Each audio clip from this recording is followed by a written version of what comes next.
नमस्कार साथियों, आप सभी का पुनः स्वागत है आपके अपने चैनल स्पेक्ट्रम साथी में। आज हम फिर एक साथ हैं एक नए विषय के साथ और ये नया विषय है हमारी पुरातन सनातनी परंपरा का एक बहुत ही महत्वपूर्ण अंग, मंदिरों में हमारे पंडित जी। पंडित जी वास्तव में हैं कौन? क्या उनका पदभार है और क्या उनकी जिम्मेदारियां हैं? साथियों, प्रश्न थोड़ा सा अटपटा तो ज़रूर है, परंतु जितना अटपटा ये प्रश्न आपको अनुभव हो रहा है, उतना ही सारगर्भित और आश्चर्यचकित करने वाला इसका उत्तर भी है। साथियों, इतना तो हम सभी जानते हैं कि हमारे मंदिरों में हमारे पंडित जी देव स्थानों का न केवल रख रखाव करते हैं, देव सेवा में वो लगे रहते हैं, परंतु इसके साथ ही एक बहुत महत्वपूर्ण कार्य वो करते हैं हमारे धार्मिक और मांगलिक अनुष्ठानों को संपन्न कराने का। वस्तुतः पंडित जी अपने समय के हमारी सामाजिक अर्थव्यवस्था में बहुत बड़े मार्केटिंग मैनेजर या मार्केटिंग एजेंट कहे जा सकते हैं। भारतीय परंपरा में, भारतीय सनातनी व्यवस्था में सबके आय के स्रोत के रूप में पंडित जी के महत्वपूर्ण योगदान को नकारा नहीं जा सकता। आप ध्यान कीजिए, जब हम कोई पूजा पाठ या कोई धार्मिक अनुष्ठान करते हैं तो उसके लिए हमें हवन सामग्री की आवश्यकता होती है और उस हवन सामग्री के साथ साथ और भी बहुत सी चीज़ों की ज़रूरत होती है। एक लिस्ट हमारे पंडित जी हमें उपलब्ध करा देते हैं कि ये भिन्न सामग्रियाँ या ये सामान आप लोग ले आइए। हवन सामग्री, पूजा पाठ में लगने वाले फल फूल, जब हमें इनकी ज़रूरत होती है तो हम याद करते हैं अपनी मालन काकी को। भोग प्रसाद की व्यवस्था की बात आती है तो हमें याद आते हैं हमारे हलवाई भैया। जब हमें ज़रूरत होती है पूजा पाठ में लगने वाली हवन सामग्री की तो हमें याद आते हैं अपने बनिया महाराज जी। जब मिष्ठान पकाना हो और उसके लिए हमें बड़े बड़े बर्तनों की आवश्यकता होती है तो भी हमें कैटरर्स याद आ जाते हैं। कोई बड़ा धार्मिक आयोजन करना हो, कोई भागवत बिठानी हो, कोई सत्यनारायण की कथा रखनी हो, कोई अखंड पाठ कराना हो, कोई राम कथा करानी हो, तो इतने बड़े ताम झाम को समेटने के लिए हमें विशेष और ज़्यादा सामग्रियों की ज़रूरत होती है। उन सब के लिए फिर हम भागते हैं बाज़ार की ओर और ये सब व्यवस्था की लिस्ट की जिम्मेदारी या इन सब चीज़ों की ज़रूरत हमें कौन बताता है? हमारे पंडित जी। जब हमें पंडित जी को पहरावनी देनी होती है अपने देव के लिए, अपने देवताओं के लिए, अपने विग्रह के लिए हमें वस्त्र चाहिए, चरण पादुकाएं चाहिए जो हम अपने देवताओं को समर्पित करने के साथ साथ अपने पंडित जी को भी समर्पित करते हैं, तो हमें पादुका निर्माण करने वालों के पास जाना पड़ता है। तो देखा साथियों, इस प्रकार एक अकेले पंडित जी के कहने से हम यजमान लोग कितने लोगों को अपने साथ लेकर चलते हैं और उन सबके घरों में चूल्हा चौका की व्यवस्था बड़े आराम से हो जाती है। उनकी आय का स्रोत बनता है, उनको रोजगार उपलब्ध होता है।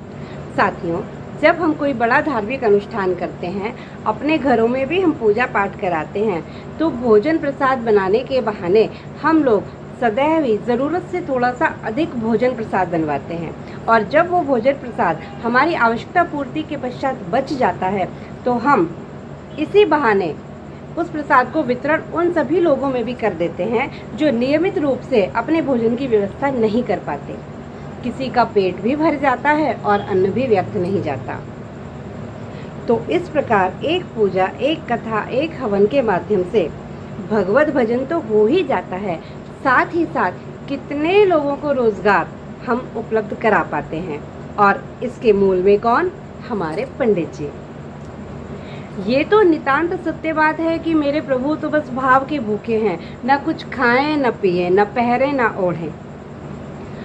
परंतु समाज के सभी वर्गों की उन्नति और साहचर्य की वृद्धि के लिए ही यह व्यवस्था की गई थी, जो आज भी अनावरत अपना ये दायित्व भारतीय सामाजिक और अर्थव्यवस्था में अपना योगदान देती चली आ रही है।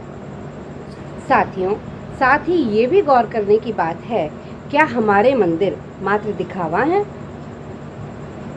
क्या अंधविश्वास का आश्रय स्थल ही मात्र हैं? नहीं साथियों, सामाजिक समरसता, अर्थव्यवस्था में हमारे मंदिरों का बहुत महत्वपूर्ण स्थान है।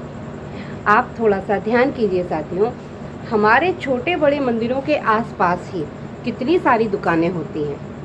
पूजा सामग्री से संबंधित बर्तन, पूजा सामग्री से संबंधित अन्य दुकानें, धूप दीप बत्ती की दुकानें, बर्तनों की दुकानें और तीर्थ स्थानों पर, मंदिरों के आसपास और मंदिरों में दर्शन करने के लिए जितने भी यात्रीगण, जितने भी श्रद्धालु जाते हैं, उन सभी की भोजन व्यवस्था और ठहरने की व्यवस्था के लिए वहाँ पर कमरों, धर्मशालाओं या होटल्स की सुविधा, भोजनालयों की सुविधा और श्रद्धालुओं को, यात्रियों को ले जाने के लिए वाहनों की आवश्यकता हमें होती है। पहाड़ी स्थानों पर जो हमारे धार्मिक स्थल, जो मंदिर स्थित हैं, वहाँ पर चढ़ाई करने के लिए हमें खच्चर वालों की सेवाएं लेनी पड़ती हैं, पालकी वालों की सेवाएं लेनी पड़ती हैं, ठहरने की व्यवस्था के लिए कमरों का प्रबंध करवाना पड़ता है, हमारा सामान ढोने वालों की व्यवस्था होती है, हमारे जूते चप्पल संभालने वालों की आवश्यकता होती है, हमारा सामान एक जगह सुरक्षित रखने के लिए उनका रखरखाव, उनकी जिम्मेदारी संभालने वालों की ज़रूरत होती है। भोग प्रसाद के लिए हमें हलवाइयों की वहाँ भी ज़रूरत पड़ती है। ठाकुर जी के चरणों में अर्पित करने के लिए, फल फूल के लिए हमें वहाँ भी माली की ज़रूरत पड़ती है। और हम अपनी आवश्यकता के अनुसार इन सबको अपने साथ जोड़ते हैं, उनसे सुविधाएं प्राप्त करते हैं। हाँ, ये अलग बात है कि हम उनका शुल्क भी तो देते हैं, लेकिन वो शुल्क हम अपनी सुविधा के लिए देते हैं। तो ज़रा गौर कीजिए कि रोज़गार की इतनी विशाल व्यवस्था हमारे मंदिरों के माध्यम से हो जाती है। साथियों, एक मंदिर से जुड़े होने पर इतने लोगों को रोज़गार मिल जाता है। क्या आपने गौर किया है कि ये रोज़गार किन व्यक्तियों को दिया जा रहा है? क्या उन्होंने कहीं ऑक्सफोर्ड या कैम्ब्रिज से कोई डिग्री हासिल की है, या वो आईआईटी कानपुर, खड़गपुर या रुड़की यूनिवर्सिटी से पास आउट इंजीनियर्स हैं? उन्होंने एमबीए किया हुआ है क्या? या उन्होंने अपना रोजगार चलाने के लिए कोई बहुत बड़ा विशाल पूंजी निवेश किया है क्या? जी नहीं साथियों, लगभग शून्य के खर्चे में इन सभी लोगों को हमारे मंदिर रोजगार उपलब्ध कराते हैं, वो भी बिना किसी स्पेशल स्किल के। हमारे ये मंदिर कितने जनों को रोजगार दे रहे हैं, इसका अंदाज़ा हम सहज ही लगा सकते हैं। साथियों, सामाजिक समरसता के साथ साथ भारतीय अर्थव्यवस्था को संभालने में हमारे मंदिरों का एक बहुत महत्वपूर्ण स्थान रहा है। इतना ही नहीं, अभी वर्तमान में ज़्यादा समय नहीं हुआ है, हम भूले भी नहीं होंगे, कोविड महामारी के दौरान हमारे मंदिरों ने भी आगे बढ़ चढ़कर सरकार और समाज को हर संभव सहायता प्रदान की है, धन से, स्थान से, भोजन से। यहाँ बड़े उद्योगों की महत्ता को कम करके आंकना मेरा उद्देश्य नहीं है, और ये बड़े औद्योगिक घराने, हाईली एजुकेटेड पर्सन्स, हमारे डॉक्टर्स, इंजीनियर्स, एमबीए ग्रेजुएट्स, इन सब का हमारी भारतीय अर्थव्यवस्था में एक विशाल पर्वत के समान सुदृढ़ योगदान है, निसंदेह है। परंतु हमारे ये मंदिर भी और मंदिरों से जुड़े पंडित जी और रोजगार की ये एक व्यवस्था उन जीवन प्रदायिनी नदियों के समान है, जो सभी की उन्नति के लिए, सभी के रोजगार और सभी की उदर पूर्ति के प्रबंध करने में अपना योगदान अनावरत देते चले आ रहे हैं। साथियों, सभी का अपने अपने समय पर, अपने अपने स्थान पर एक विशेष और अनूठा योगदान है, चाहे वो हमारे मंदिर हों या बड़े औद्योगिक घराने हों। साथियों, जहाँ देव है वहीं देवत्व है, जहाँ देवालय है वहीं समृद्धि है। तो आइए साथियों, हम पुनः समझें अपने देव स्थानों की महत्ता को पुनः स्मरण करें उस गौरवशाली परंपरा को जिसे आज कुछ लोग अपने अल्प ज्ञान के कारण थोड़ा सा कम करके आंकते हैं।